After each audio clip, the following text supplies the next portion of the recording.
Levy व्यवस्था अध्याय 9। Aaron द्वारा बलि अर्पण। फिर 8वें दिन मोशे ने अहरोन, उनके पुत्रों और इज़राइल के प्रधानों को बुलाया।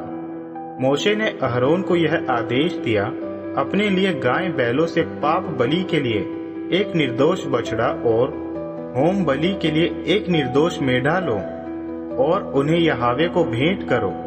उसके बाद तुम इज़राइल की प्रजा को यह आदेश दो, पाप बलि के लिए एक बकरा और होम बलि के लिए 1 साल का निर्दोष बछड़ा और एक निर्दोष मेमना।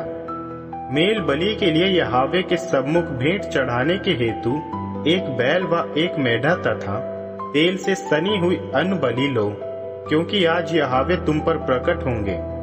फिर वे उन सब वस्तुओं को मिलन वाले तंबू के सामने ले आए जिसका आदेश मोशे ने उन्हें दिया था, और सारी सभा निकट आकर यहोवा के सामने खड़ी हो गई। मोशे ने उन्हें संबोधित किया, ये है वे कार्य जिन्हें करने का आदेश यहोवा ने तुम्हें दिया है कि यहोवा के प्रताप का तुम पर प्रकाशमान हो। इसके बाद मोशे ने अहरोन को यह आदेश दिया, वेदी के निकट आ जाओ और अपनी पाप बलि और होम बलि भेंट करो कि तुम स्वयं के लिए और प्रजा के लिए प्रायश्चित पूरा कर सको। इसके बाद प्रजा के लिए बलि अर्पण करो कि उनके लिए प्रायश्चित पूरा कर सको, ठीक जैसा आदेश यहोवा ने दिया है। फिर अहरोन ने वेदी के निकट आकर अपनी पाप बलि के लिए निर्धारित उस बछड़े का वध किया। अहरोन के पुत्रों ने उनके सामने रक्त प्रस्तुत किया और उन्होंने इसमें अपनी उंगली डुबोकर कुछ रक्त वेदी की सींगों पर लगाया और शेष रक्त को वेदी के आधार पर उंडेल दिया। फिर उन्होंने पाप बलि के लिए निर्धारित चर्बी, गुर्दे और कलेजे के ऊपर की झिल्ली को वेदी पर अग्नि में जला दिया, ठीक जैसा आदेश यहोवा ने मोशे को दिया था। किंतु उन्होंने खाल और मांस को छावनी के बाहर अग्नि में जला दिया। इसके बाद उन्होंने होम बलि के पशु का वध किया। अहरोन के पुत्रों ने उन्हें रक्त सौंप दिया और उन्होंने इसे वेदी के चारों ओर छिड़क दिया।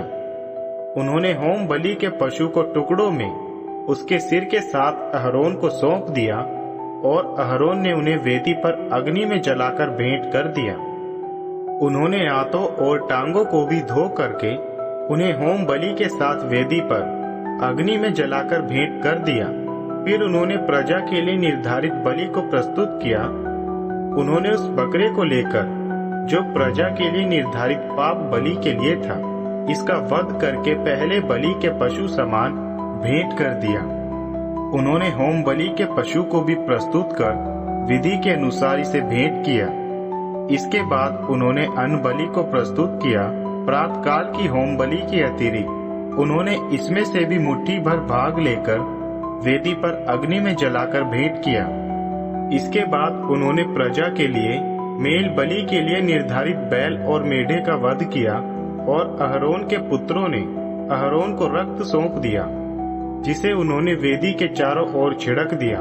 उन्होंने बैल तथा मेढ़े की चर्बी के भाग, मोटी पूंछ, वह चर्बी जो आंतों को ढकती है, गुर्दे और कलेजे के ऊपर की झिल्ली भी उन्हें सौंप दी। उन्होंने चर्बी के भाग को छाती पर रखा और अहरोन ने उन्हें वेदी पर अग्नि में जलाकर भेंट कर दिया। किंतु छाती और दाईं जांघ को अहरोन ने लहराने की बलि के रूप यहोवा के सामने प्रस्तुत किया, ठीक जैसा मोशे ने आदेश दिया था। इसके बाद अहरोन ने प्रजा की ओर अपने हाथ उठाकर उनके लिए आशीष वचन बोले और पाप बलि, होम बलि और मेल बलि भेंट करने के बाद नीचे उतर आए। मोशे और अहरोन मिलन वाले तंबू में चले गए, और जब उन्होंने मिलन वाले तंबू से बाहर आकर प्रजा के लिए आशीष वचन बोले, तो यहोवा का प्रताप सारी प्रजा को दिखाई दिया। तब यहोवा की उपस्थिति की अग्नि ने प्रकट होकर होम बलि और वेदी पर की चर्बी के भागों को भस्म कर दिया। यह देख सारी प्रजा जय जयकार के नारे के साथ भूमि की ओर नतमस्तक हो गई।